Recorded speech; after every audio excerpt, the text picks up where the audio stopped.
Not like this. Not like this. Ooh, not like this. Go ahead and jump in the building, y'all. Let me know you're so we can get this.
Oh, sorry, I didn't realize I had muted y'all.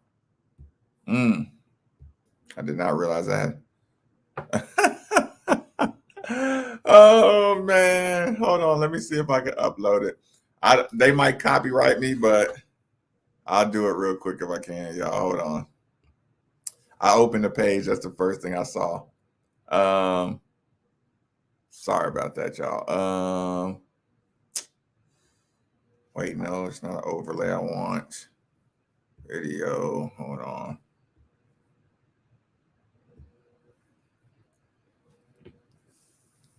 I think I might have to grab something from the kitchen, but I'll see if we can do this real quick. Just give me a couple seconds, y'all.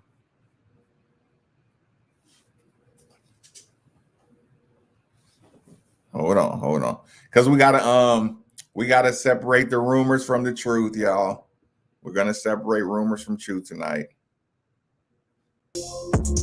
God, Brahms poaching now.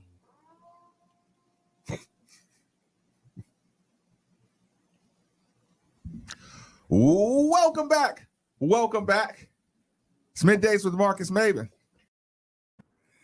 Oh, I had to do it, y'all. Yeah. I hope I don't get a copyright for that. Oh, wait a minute. Oh, Lord, you didn't get to watch it today? Red State Rams fan in the building. Let me say hello to everybody first, foremost, before we get going. Oh, I told Nikki he should take credit for that, but I found that right before the show, y'all. Guess we got to just shut up and deal with mediocrity. Ain't gonna happen. That's not gonna happen. That is not gonna happen. What's going on, Jason?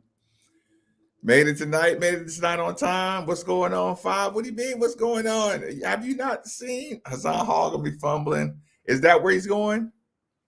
Is Hassan Hall going to Kansas? He's talented. Yeah, I'm sorry. That was me. That was my fault. Listen, this is what happens. If it all of a sudden the sound goes off, sometimes if it's real sensitive. This microphone is very sensitive, and if the wire gets shook one good time, I won't even notice a little red light at the bottom, and it'll say the microphone's been muted. So you can just send me a quick message or something when it's cut off. Sorry about that. Steve, what's good? What's good, Vaughn 502 Cashmere? What you doing, bro? Did he? I'm sorry, I messed that up. Louis B. Good evening, Lauren. Good evening. Good evening. We still on the clock? Hell yeah, we on the clock. We're actually 39 minutes away from officially day 4 that we have not heard anything. That's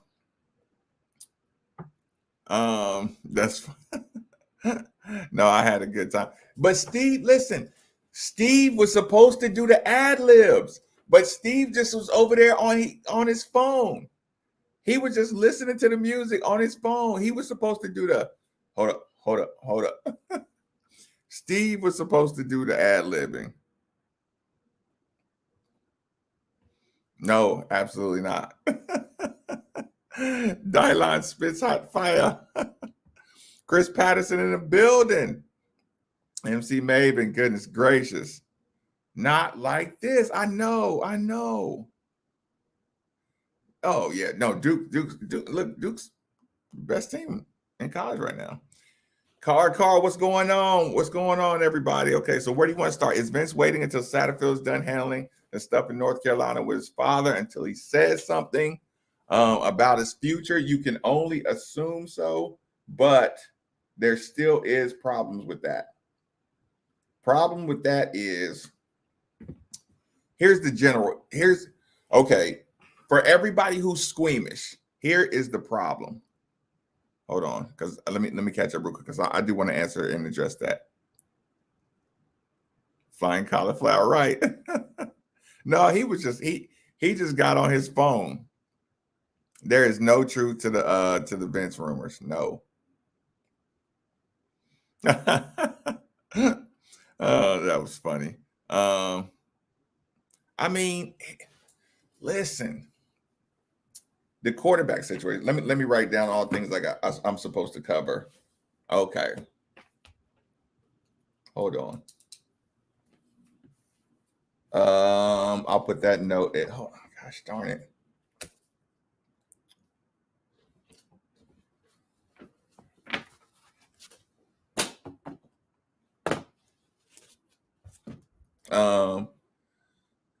Satterfield timing.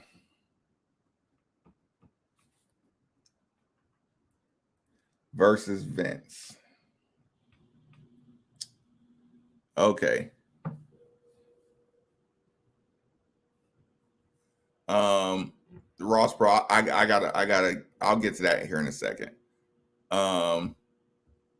But here's what's going on. As far as the Vince tirade timing and respectful nature. Okay. First of all, your leadership role at the University of Louisville. It is starting to get it's starting to be a trend when things happen. Okay. Things that are major issues for the university and its fan base and its athletic department.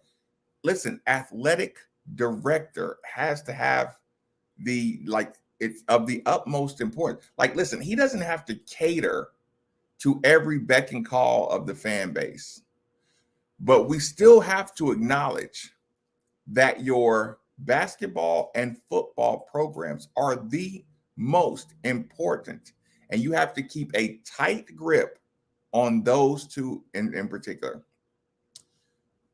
Your actions must be strong. Your stance must be bold. Your acts and behaviors on a football program must leave no doubt, in the leadership. But here's the thing. It's starting to get to the point where even something like that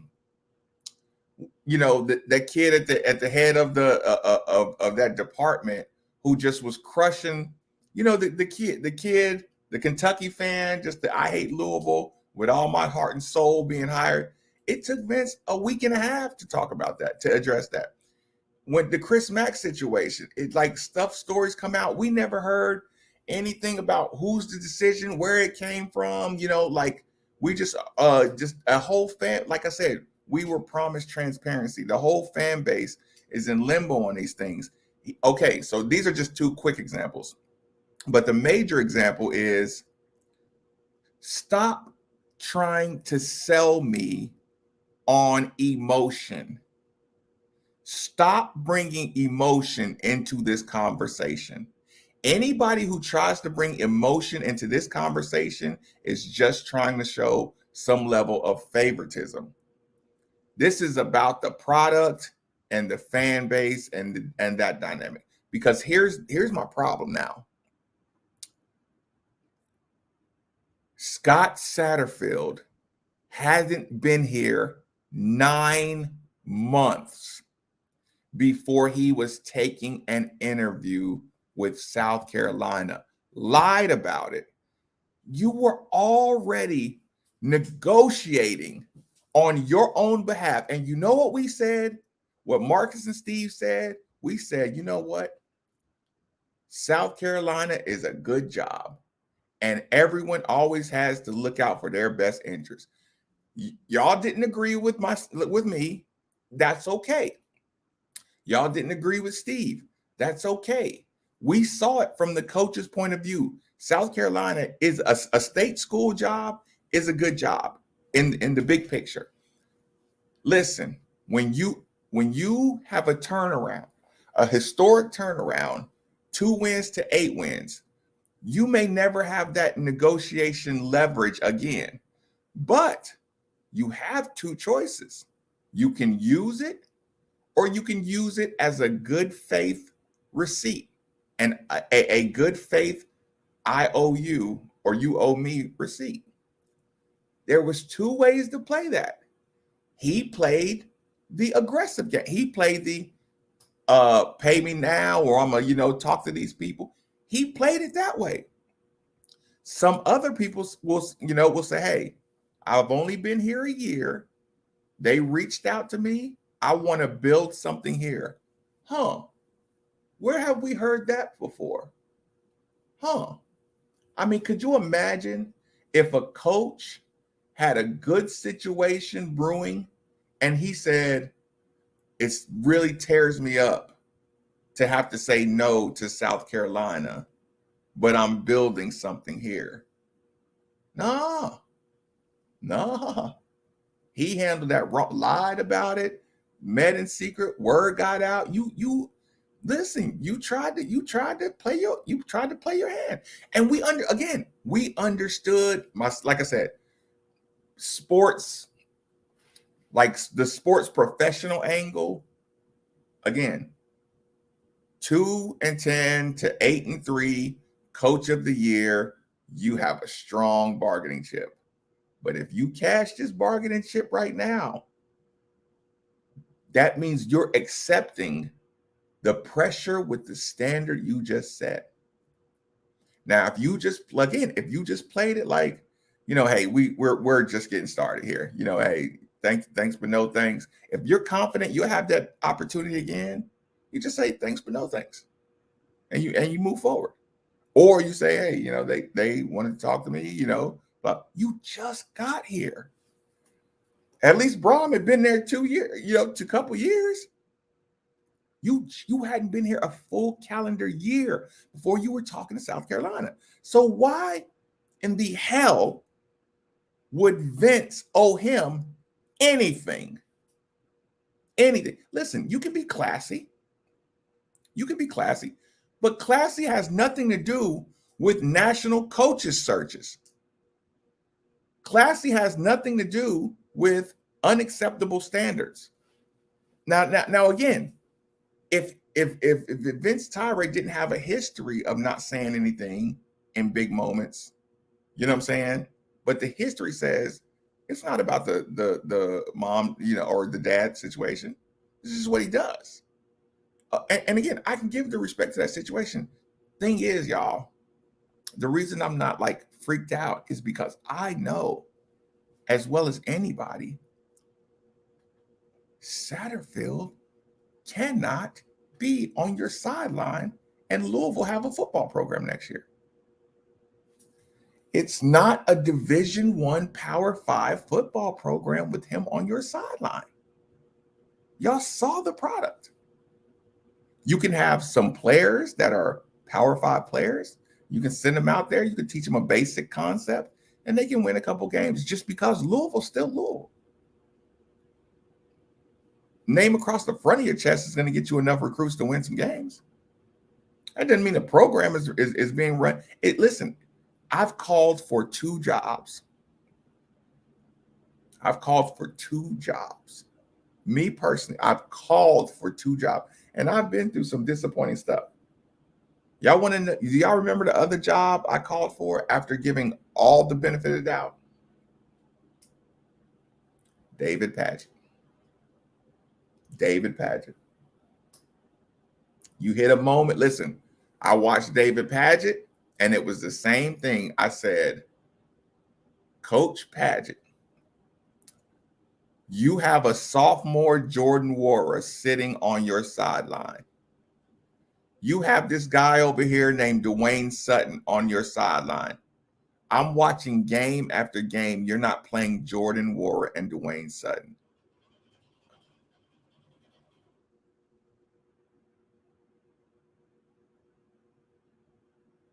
I don't know what that was. You have Jordan Nwora, Dwayne Sutton. If you can't see that those 2 dudes can play some basketball, you're in over your head, and I'm sorry. And I supported you. I said, okay, maybe he's growing, maybe he's learning, but it became evident when you if you don't think Jordan Nwora and Dwayne Sutton should be in that game, you just can't handle his coaching position. No fault of yours. That's how I feel about Satterfield. Listen, I'm not mad at you, Satterfield. You just can't be here. And anybody thinks you can be here, they don't know what they're talking about. They're blinding themselves. Y'all hear some local people. Don't the local people that are supporting Satterfield sound like they got sound like they got ulterior motives? That's the one thing. Listen, I went out of my way to make sure y'all know I don't have ulterior motives about this. Right? Some of these people that are defending, I mean, they sound, it disappoints me. People sound like they got, because they're not even accepting any of the smallest things. Like when I say something like, he tried to leave after 9 months. He entertained leaving after 9 months. Y'all did not listen. Y'all were mad. I mean, we like Steve was clearest about it. Steve said, yes, I'm mad. I'm mad because he turned us down because I wanted him. But you also said, I do respect him because he took Rondell Moore. He took some guys. He hadn't seen one class graduate.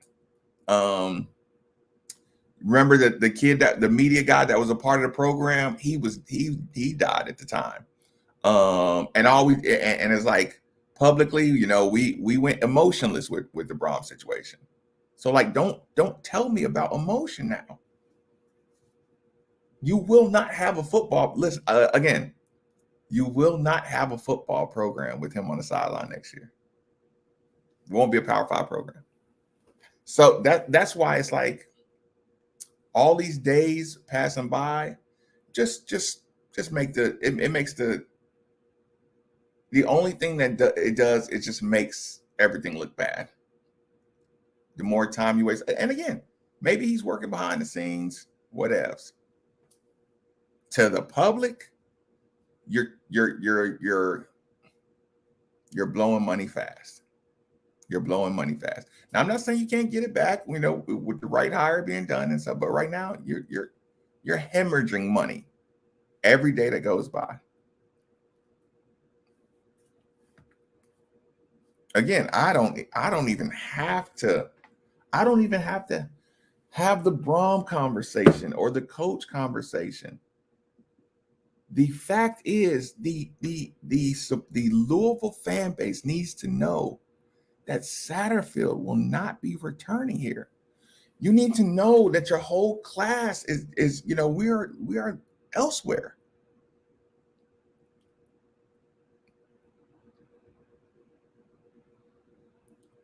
Bradford, again, that's his job. His job is to go get Ragone, go get Brom, go get somebody who knows the room, go get. And here's the problem: you took a gamble on an up and coming FCS guy, and you blew it. So now you got to now you got to pay more. You got to pay more for a bigger name.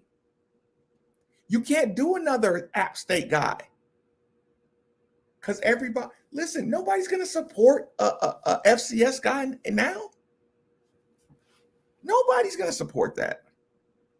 Nobody's going to support some old retread. You got to get a dude. Nobody's going to support a name we don't know. Period. I'm like I said, Jesus, I feel terrible for Lottie Stockwell and that marketing department over there that's going to try to sell you shit if she has shit to work with. Again, the people, the employees at the University of Louisville that I have to say what I have to say, and it negatively affects their jobs. I'm so disappointed for them. I hurt for them.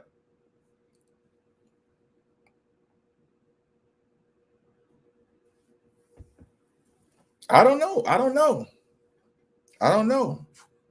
Malik, he might jump right off a sinking ship too. Because here's the thing: nobody wants to be left holding the bag.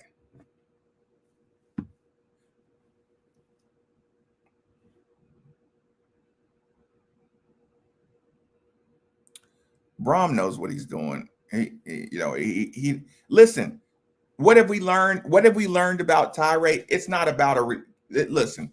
Having a good relationship with the AD is not one of Tyree's concerns. Having a good relationship with the president is not these university leadership. It's not their concern, which is unfortunate. Charlie probably wouldn't. He left some trouble behind. No, listen, again, I wouldn't like the negative, nobody would come here stuff. No, everybody's listen, every coach watched that Kentucky game. No coach thought that a change in people in 2021, rebuilds aren't like the old days when a guy can transfer and is immediately eligible the next year. Like, get it out of your head, the 5-year program build, the 10-year program build. A good coach can have one down year and be the conference champion the very next year, bringing in dudes. 2 off seasons, you can build up some monsters. Now, okay, you're not going to be Alabama in 2 years, but you can be kicking ass in 2 years. If you are a coach and you have a solid recruiting base, if you have a network and you know how to build up your dudes in a couple in a season and you can go get some studs. Yeah, like get that out of your head that it takes these 5 and 7 years. No, it's not like that anymore. Liberty was out here kicking people's asses. It was a Gus Malzahn. These guys go to these schools. You get the right quarterback and a roster of UCF. Dude, they had some dudes. Y'all go back, like we beat UCF, but you remember like some of the dudes that are on other teams. Like we don't have none of them. We have some fast guys. You can find speed everywhere. Listen, young fella, Tyler Harrell, he's a track guy. There's track guys everywhere. Satterfield is used to having about 4 playmakers on his team and everybody else just soldiers. That's Appalachian State football. Sorry, Dad. My dad's probably doesn't like me saying that. Yeah, listen, only having like 5 real deal athletes and just having to use them all this way and use them all, that's FCS ball. We saw it.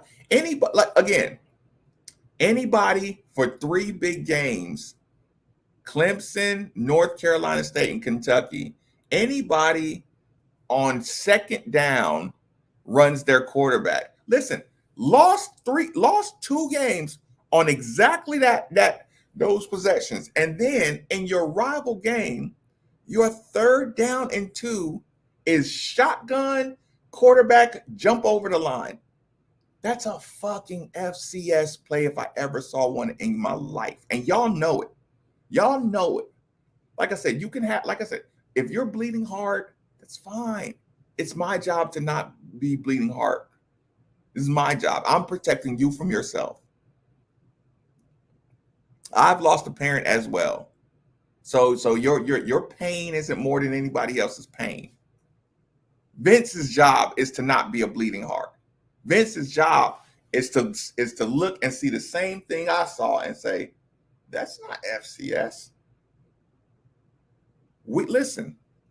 Vince's job is to be able to say, yeah, the quarterback is leading the conference in this and this, that, and didn't even make top 3 teams, because everybody knows his stats are padded. His stats are padded. Now, I'm not saying he's not an extremely explosive player, but those running backs and those linemen, everybody, none of them are going to get professional consideration. None of them are going to get professional consideration. Oh, because that line. I mean, they're going to get a shot to work their way into a combine and work their way into all, they're going to get all opportunity, but not, your film is never going to say, this is a dude. Dez Fitzpatrick didn't have film to get his name out there. He had to go to the Senior Bowl thing. He had to go work out at the combine. Like, he had to work his way hard as hell to that draft spot. Dez Fitzpatrick ran the same three plays. We saw Dez run that comeback. Some days he gets, some days he don't. Little 5-yard stop. And Dez never had any separation. I mean,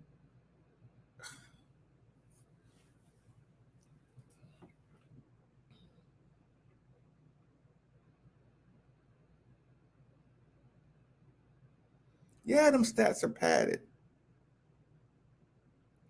Like think about a quarterback with Malik Cunningham stats not even being considered. Like, they put him on the Maxi Award. They put him on that list just so they wouldn't look racist. Just because they owe one for the way they treated Lamar or something. Like he just got put on a list. He's not being considered any kind of quarterback. And I don't care what you say. Evan Conley's not a capable backup quarterback. I listened to Nick Curran trying to defend him, and I'm just like, Nick, you know so much more than that. I heard Nick say Evan Conley was serviceable. I'm like, Nick, Evan Conley, his best 2 plays were the Wake Forest game, and when he came in against Kentucky the other day, just stuck his head down and ran forward for 10 yards. And both of those plays were the last thing everybody on the planet expected, was Conley keeping the ball and just running and lowering his head. The last thing Kentucky expected was that backup 6'1" quarterback that looks like Evan Conley just lowering his head and taking on a linebacker or a safety. They were like shocked that he was still standing up when he started running through the backfield.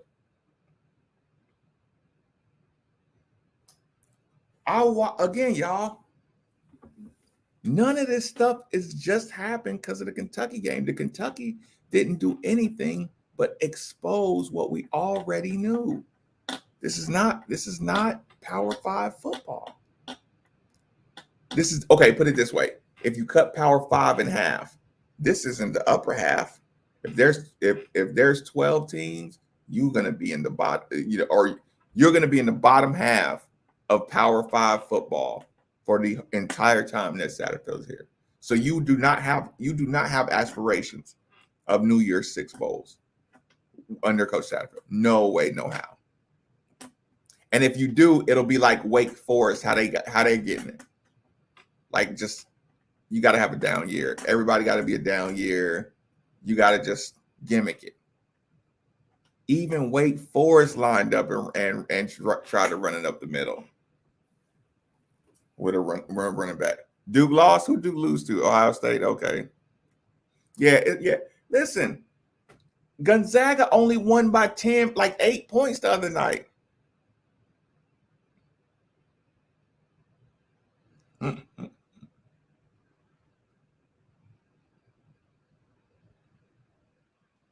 Yeah, Nick. I think Nick was trying to be a contrarian. He had to be, right? He had to be. But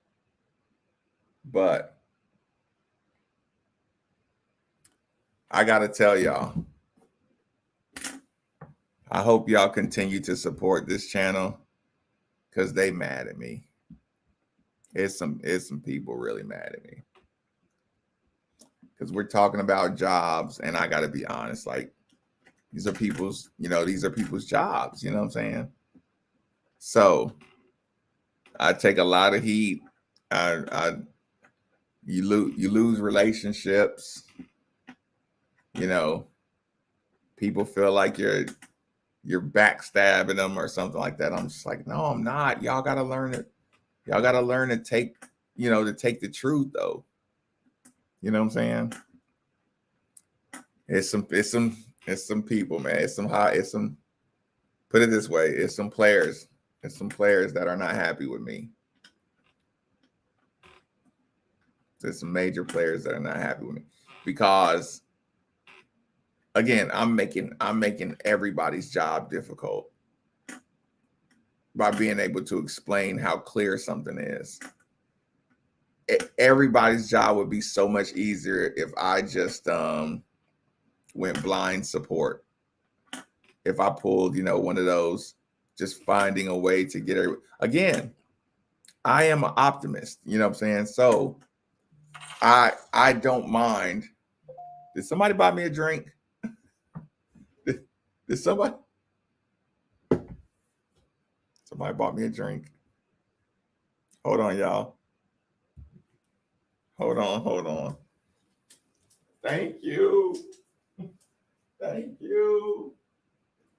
Hold on. I'll be right back. Uh-oh. Thank you. Oh.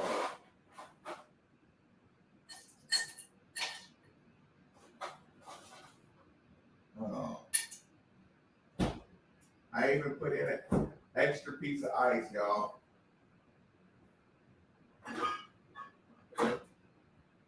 Oh, man. Oh, man. Hold on.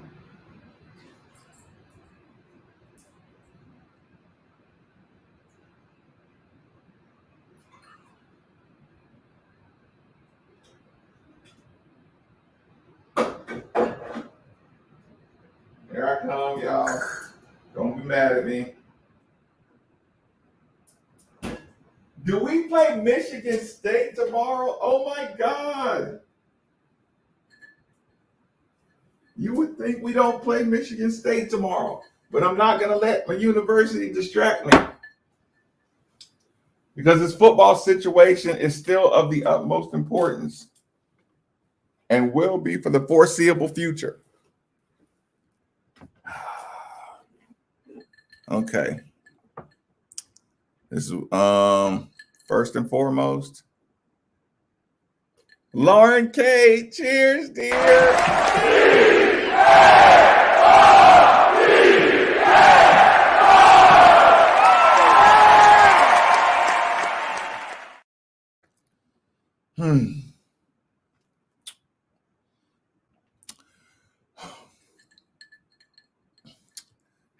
Tough one tonight. Jesus.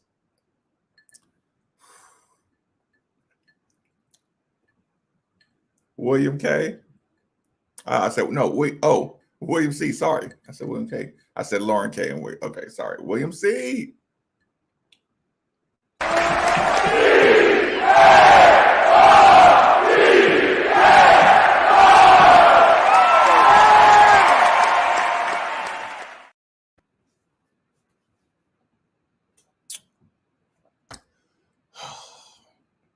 That felt better though.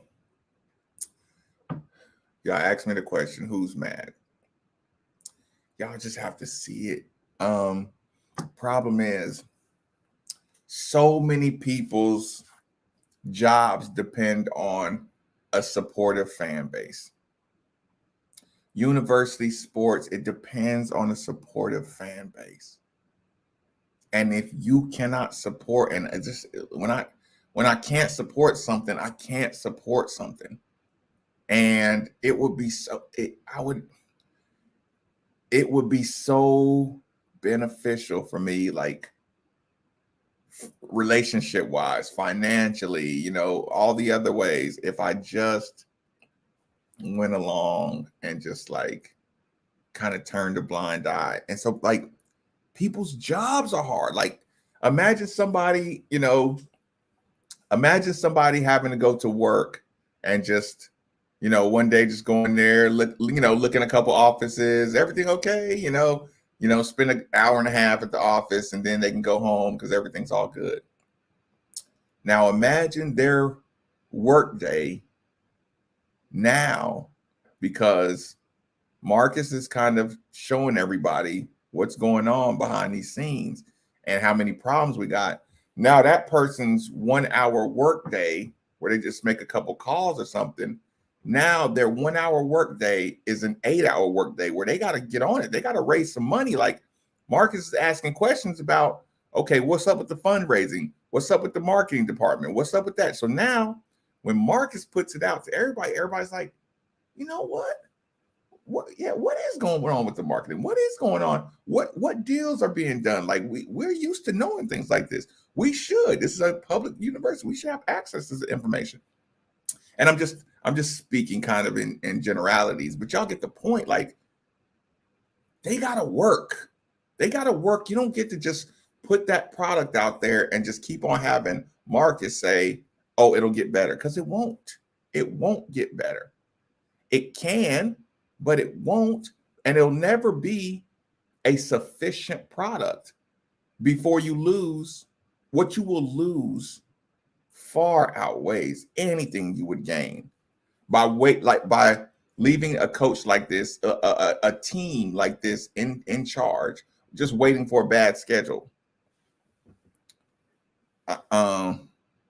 I mean, Chris, I know what you're saying, but it's like you still work with these people, you know what I'm saying? Like work with them like these are people you this is the city, this is the people you cross paths with every day. Let me catch up. No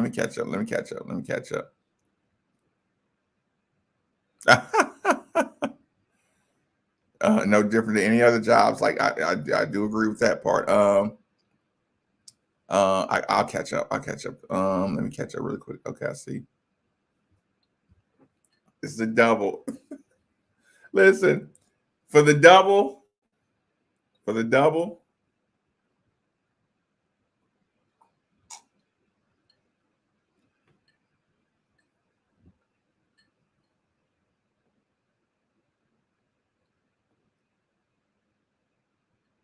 It's one.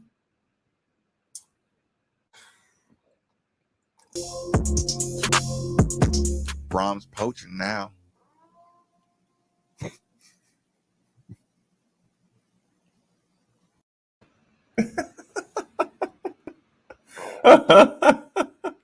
So, funny story since y'all in here. Side note, two side notes. Oh, I forgot one. Number one side note. My child told me I better be careful. My child told me today that I was doing too much. My child told me that was too much. He was like, yeah, you going pretty hard. Oh God. Yeah, see, that's what you're talking about. Like you're just flapping in the wind. Um, appreciate it, Big Pat. I do appreciate it, man. um, I do appreciate that.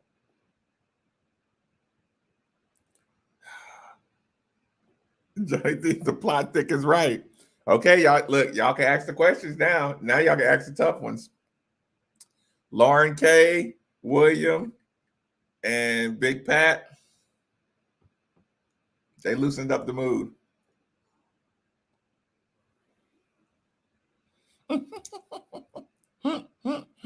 Thank you for that.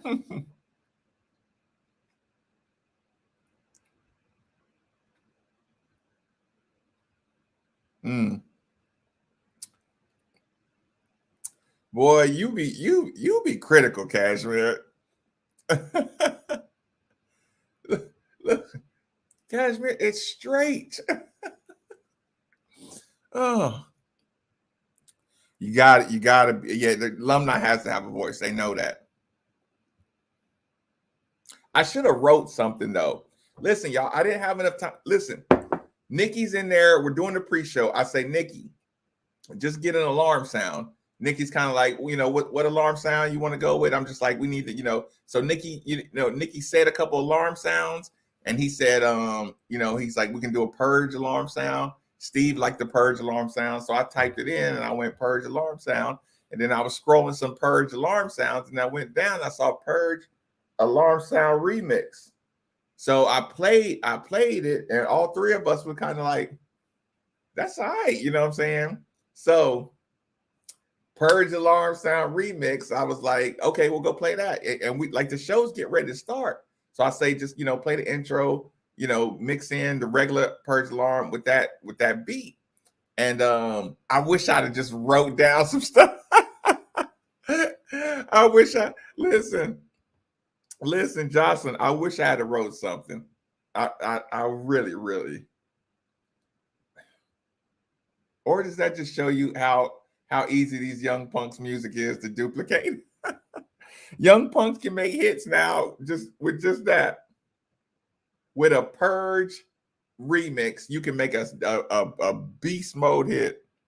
Not yet. I got to read the contracts first. The full version. Yeah, see, Jason, that's a conversation nobody wants to have.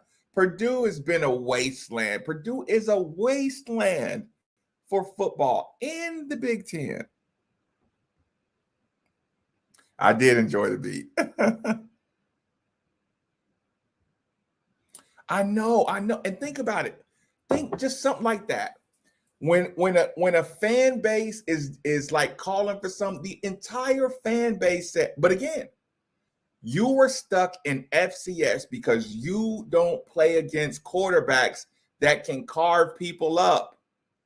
Hey, y'all, we were up 24 fucking points on Virginia. And that quarterback, that left-hand dude, y'all bringing three, he's moving up in the pocket, rocking back a little bit, moving up, rocking back. He's like, no, just come over there. Look, they're in this zone. Move to the middle a little bit. Boom, boom, boom, touchdown. I looked and told Steve, I said, Steve, I'm leaving. We're up 24. If we lose this game, it's because our coaches blew it. You should have heard Steve's voice. I got home and I started cleaning up after the Virginia game. I'm waiting for Steve to call because he usually lets me know the game's over. I left up 24. I pick up the phone. I'm like, what's good? He's like, this bleepity bleep bleep bleep. He wasn't cussing, but you know, he was his religious version of cussing, you know what I'm saying? This jackass, you know what I'm saying? Like not really cussing, but you know, stuff like that. And I'm like, you are lying. We did not lose that game. He's like, no, Marcus, we lost the game. I'm like, shut up. He's like, this jackass blah, blah, blah, blah, blah, blah, blah, blah, blah, blah. I'm like, so we all knew bringing 3 with a good quarterback, with a decent Power 5 quarterback. Who cares if you drop 8? Who cares if you drop 8 in a zone? In a zone with zero pressure. All these quarterbacks play 7. There's just not quarterbacks like that at the FCS level. And that's what you're used to dealing with. Y'all remember just the way he talked about Lamar? Like he said, the thing that caught him off guard with Lamar is how big he is. So can you imagine, like Lamar Jackson didn't get, like the knock on, think about this, y'all. One of the knocks on Lamar Jackson is that he's small. And he's not a NFL quarterback size.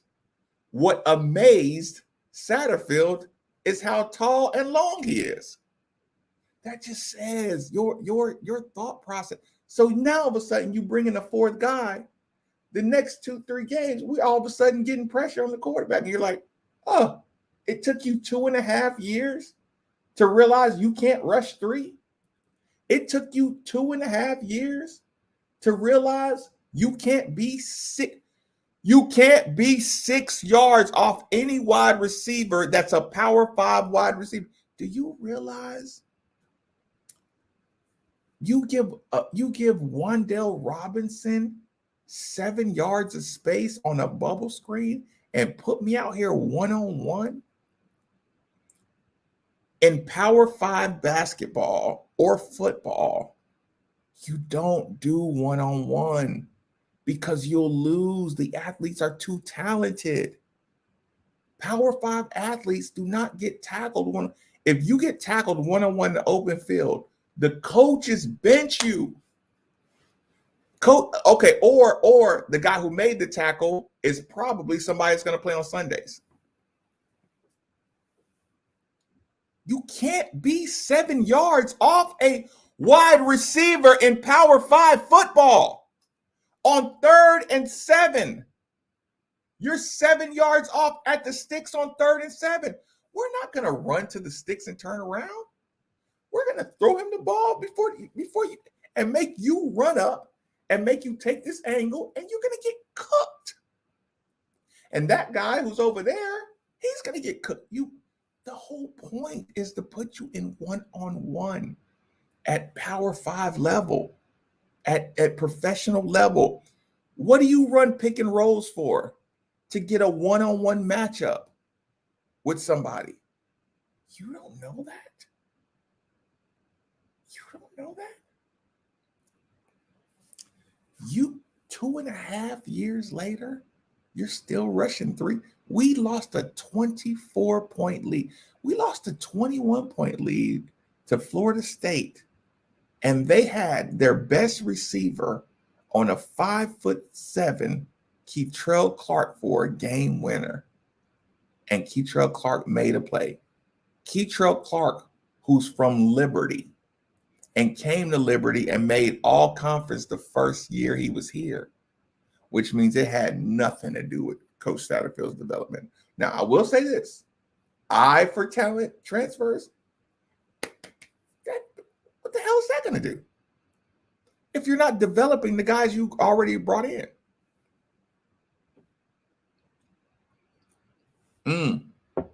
It's day 4.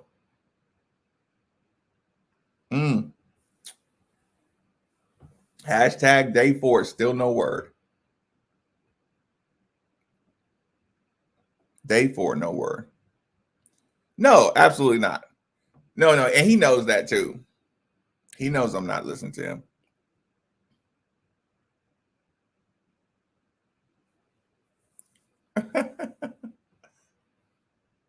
That's not true. Big Pat, that's not true. That's not true. Listen, it's people around that like to leak stuff because they like to keep it. Okay, you know what that's like? That's like them leaking out Mark Stoops is going to LSU or Mark Stoops is going to. Listen, Mark Stoops got a 10-year extension, I couldn't be happier. I could not be happier. I'm not worried about Mark Stoops. Listen, that loss, that was the big. They beat us by the biggest margin of anybody. That had nothing to do with Kentucky. That had everything to do with Louisville and the coaching staff. Everything to do with the coaching staff. Don't give me emotion. There is no emotion when you prepare, when you prepare all year, all week. We had 10 days. We had 10 fucking days to prepare for UK. Could you imagine if you had 10 days to prepare and you watched the quarterback run straight up the middle, run straight up the middle again, straight up the middle again, hand off straight up the middle.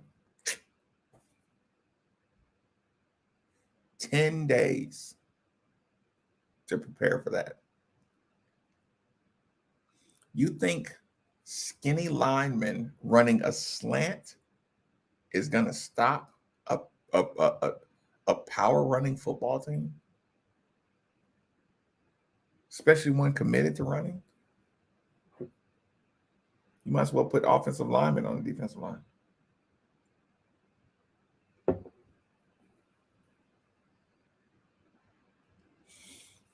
You know what? Let's do that. You know what? Let's do that.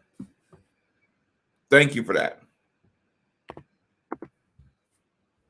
Thank you for that. Pardon the echo, y'all. Please pardon the echo, because I don't want to go get my I don't want to go get my whatchamacallit. I don't want to get my headphones, so just put up with this, y'all. Okay? Can y'all just tolerate me for a little bit? Hold on. Okay, give me 10 seconds.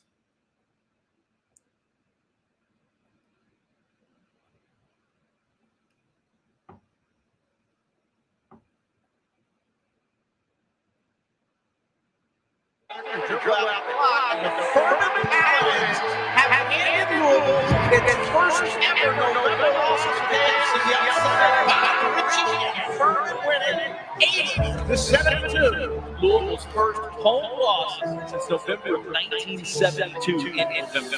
Obviously, that was embarrassing for us as a staff and as a program. Not to take anything away from a really good Furman team, but you don't lose games around here, particularly in November at home. I mean, it's terrible. The main time to lose was going to get bad. Losing the game they were supposed to win by a lot. Hurts you more. I would say it was a wake-up call. You know, just an alarm that on any given night, anybody can come out and beat us. None of us want to lose that game. Any coaches, any players, we knew that was hard on us, and we knew that we had to bounce back. Knowing that just happened on our own floor, that really kind of hurt me because I'm not really one to anyone just to like losing. Nobody likes losing.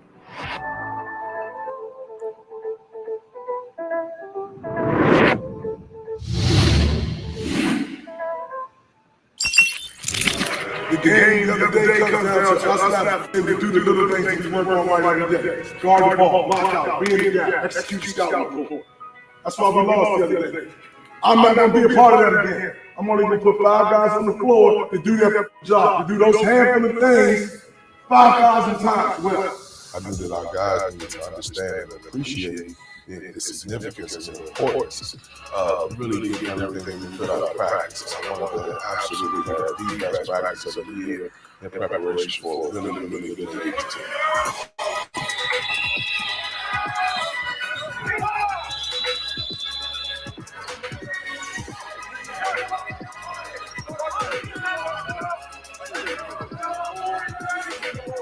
Definitely like a wake-up call. We knew we were going on in practice. We needed to have one of our best practices of the year. I feel we did that into the Navy game. We need to be mature about the last game, learn from it, grow from it, accept the criticism and the coaching. And we knew we had to bounce back. So I think that practice, just bringing that sense of urgency and having that energy of practice was huge for us. Not like threatening you, I'm just telling you what the standard is. I can't watch Navy, I can't watch Furman have big guys that take pride in those things. And you got Louisville across your chest, but you don't take pride in it. That just stops today. That stops today. Everything you do is going to have to start in practice, and I believe that the drills that they began to put us through, after our struggles and finding out kind of where we need to be a lot better, I believe it showed itself. I think the toughness was definitely the most important thing for all of us. Being able to go in there and compete, knowing that this ball can bounce off anywhere, and we don't really care how you get it. You just got to come up with the rebound. So I think the toughness, mental and physical toughness, was the most important thing. It definitely got us ready, got me personally ready, because I needed it. That was one of the wake-up calls I was using in high school. My coach was using in high school. I got y'all. Staff and as a program. I got y'all. Not to take anything away from I got y'all. the Furman team, but 10 seconds. around here, particularly in November at home. I mean, it's a terrible feeling. I mean, anytime you lose, it's always going to be a bad feeling. Losing the game that you're supposed to win and win by a lot, probably hurts even more. I would say it was a wake-up call, just an alarm that on any given night, anybody can come out and beat us. None of us wanted to lose that game. Any of the coaches, any of the players, we knew that was hard on us, and we knew that we had to bounce back. Knowing that just happened on our home floor, that really kind of hurt me, because I'm not really one to, anyone is to like losing. Nobody likes losing.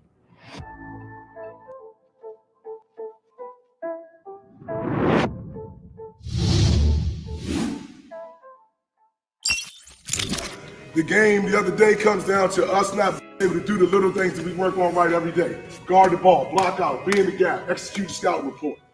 That's why we lost the other day. I'm not going to be a part of that again. I'm only going to put 5 guys on the floor to do their job, to do those handful of things 5,000 times well. I knew that our guys needed to understand and appreciate the significance and the importance of really getting everything that we could out of practice. And I wanted to absolutely have the best practice of the year in preparation for a really, really good Navy team.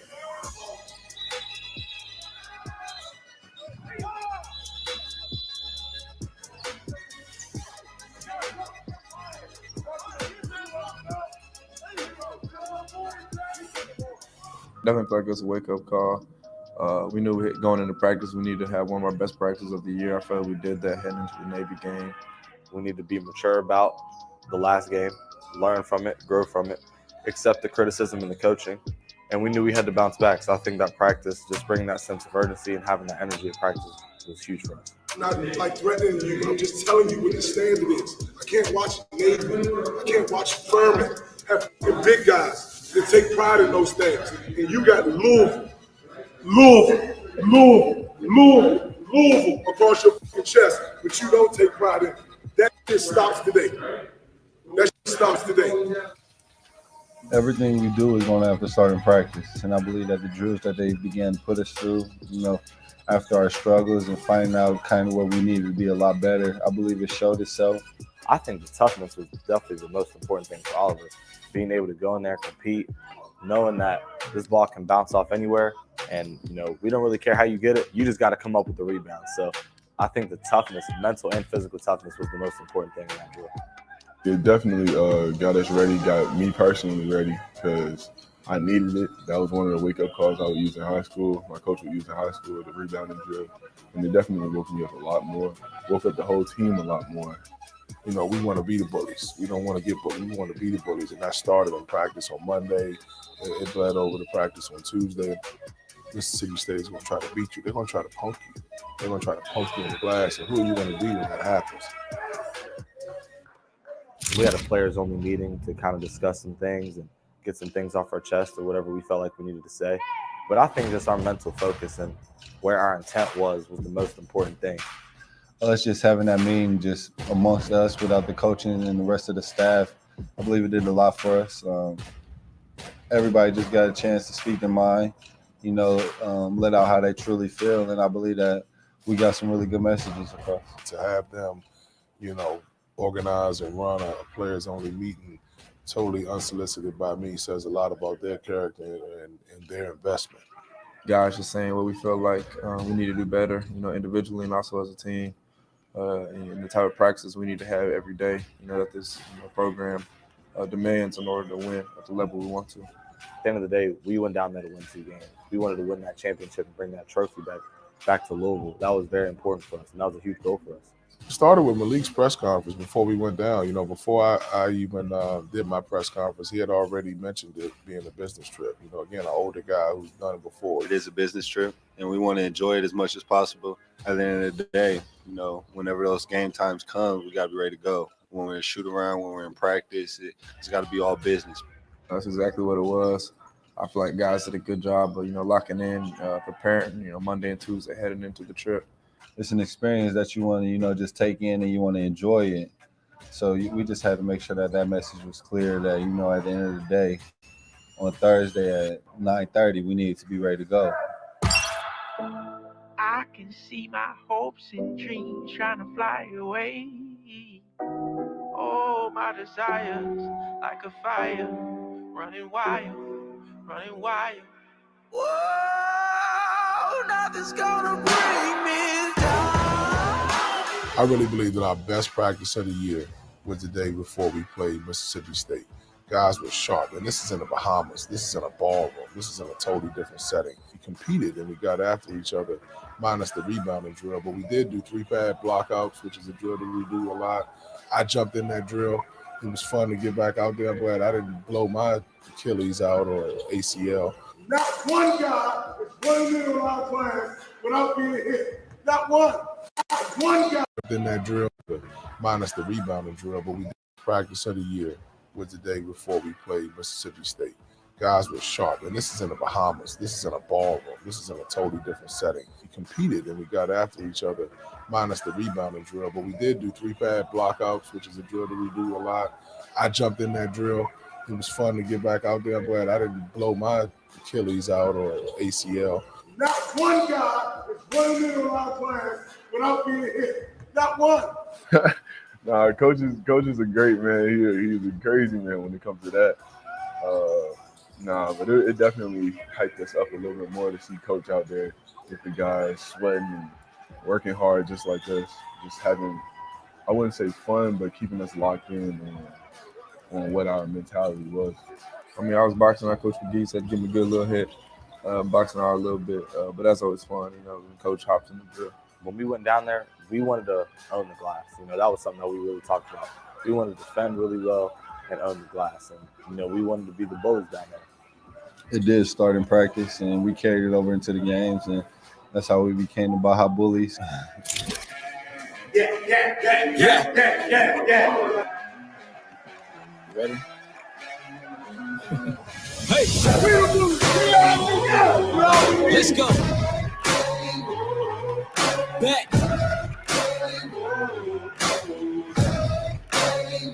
Yo, once again I'm back around. Real shit back in style. Haters reconcile. I'm so black and proud. First class tickets now.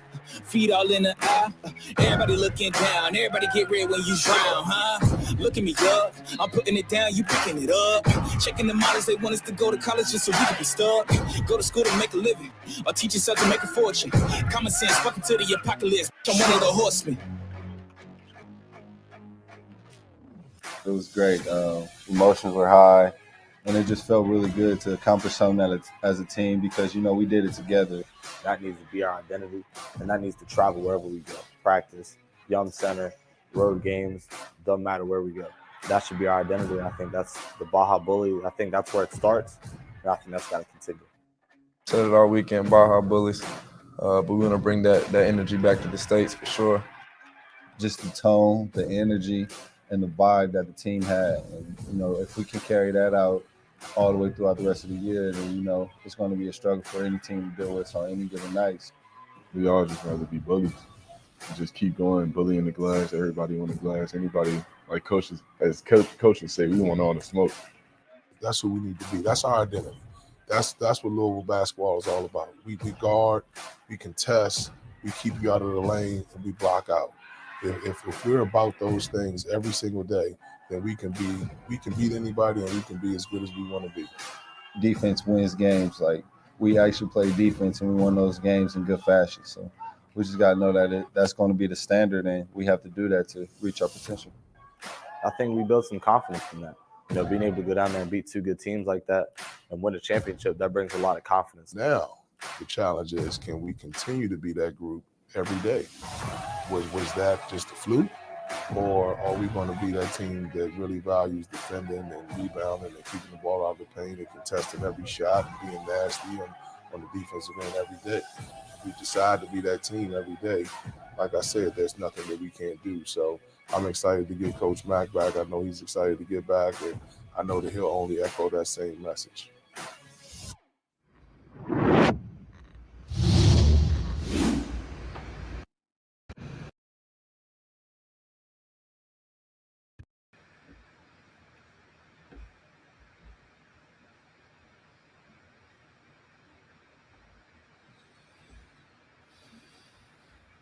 That was a fun video.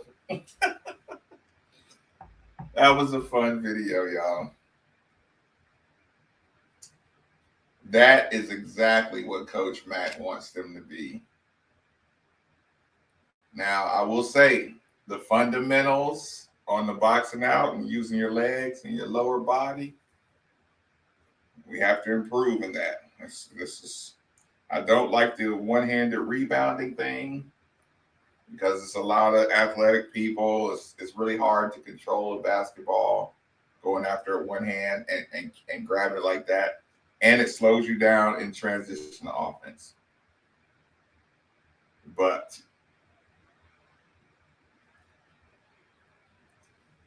you said that's the smile. That's the team I want to see.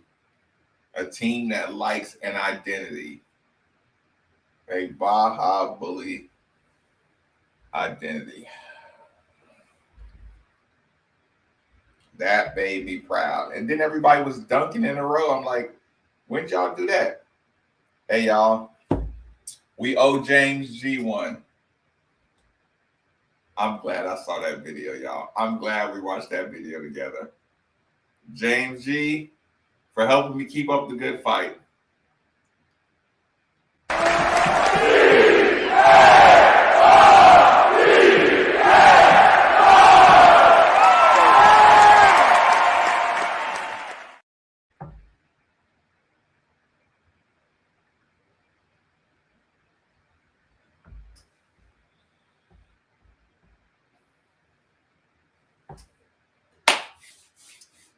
We went an hour and change, y'all. I'm about to watch some Louisville versus Maryland because that just turned me on. That just turned me on. My night's going to be so much fun. Like, subscribe, hit the subscription, hit the like button before you get out of here, please. So some other people get to see this. So we can let the rest of Card Nation know we are here. We have a stronger army. You're not hopeless. You're not helpless. You're not lifeless. That's why I need y'all to share it and hit the like button, so people out there can know we're not still just under Bevan's thumb. We can choose what we support. We have an influence on what we are going to support moving forward. We have a voice. Like the video, share the video, all that good stuff. Salute. I am going to watch it. I listened to it on the way home. I was driving, listened to it. Driving really fast. But I did hear the Mac interview, but I gotta watch some basketball now. Now I gotta watch it again to see if we were really bullies or not. Or is that just a thing? But